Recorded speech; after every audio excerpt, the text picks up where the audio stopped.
Well, with Heritage Month coming to an end and the fact it's International Tourism Day today, there's a moment to have a look at certain solutions to land reform, which see people who are forced off their land being given their land back and then using that to make money out of tourism. In other words, they create a sustainable income for themselves and their communities using the land to create the money.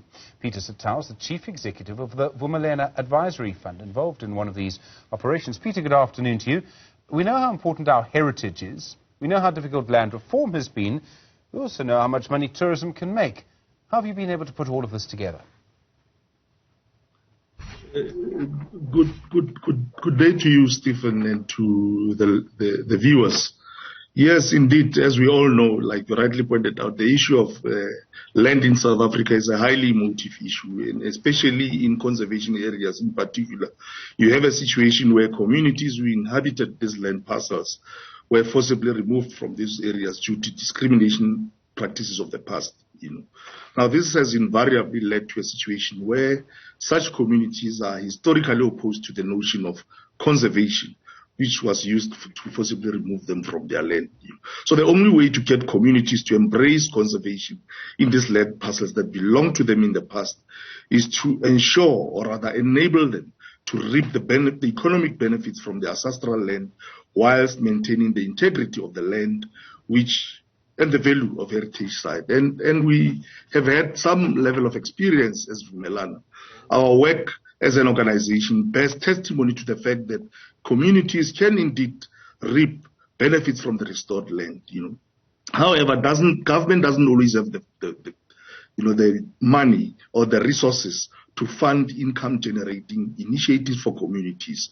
Therefore, in our view, partnerships between the beneficiaries of land reform or these communities and your private operator or private investor is an immediate way through which we can ensure productive use of the land through the private sector bringing the much-needed investment capital and the community offering the land for development. And lastly, we have, over the past 10 years of our existence, supported close to now just over 25 community projects, which would attract in excess of 10 billion rand in investment, putting into productive use in excess of 72,000 hectares of land and benefit more than 16,000 households. So, Peter, I'm sorry to interrupt you. Do you think there's a lot more potential to do this? I mean, are there more projects where we could do this? I mean, in a way, it's a bit like magic.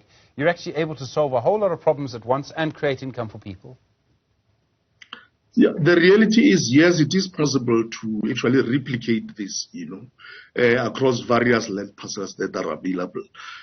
Our experience has been that there are a number of private operators out there who are really keen to get involved in this kind of transactions, or rather partner with the communities. But the reality is these partnerships do not just happen naturally. You need an independent facilitator, or rather independent facilitation, in order to make sure you can bring these two parties who do not know each other together so that you can come up with, sustainable operations. Now, to really introduce this independent facilitation, you need financial resources because it cannot just happen in a vacuum, which is why, as an organization, we are really pleading with government, including corporates and other relevant stakeholders, to come on board so that we can support these communities. I think this can be a win-win situation. It must require a lot of goodwill. In other words, it must require everyone to trust each other to do this. And within the communities as well, sometimes, the communities have been dispersed, they have to come back together, that can be quite difficult. And then you've got to also, the people doing the tourism business also have to be involved and trust each other. Absolutely. It's for that reason why, as Vumelana, we chose to get involved in this type of work. And that's why independent facilitation is so key. You need experienced facilitators who've got deal-making, community facilitation, legal skills so that they can bring these two parties together. Yes, you're quite correct. You need the two parties who are really willing to get into this kind of a relationship together, So that's why this independent that's the role that these independent facilitators are playing. And based on our experience, we've really learned a lot in terms of being in a position to really troubleshoot where the challenges are. Challenges will always be there, particularly where you've got group dynamics. What's important is to have mechanisms through which, as and when there are disagreements, you've got a way through which you can actually resolve such matters. The other issue which is quite crucial is the whole issue around governance.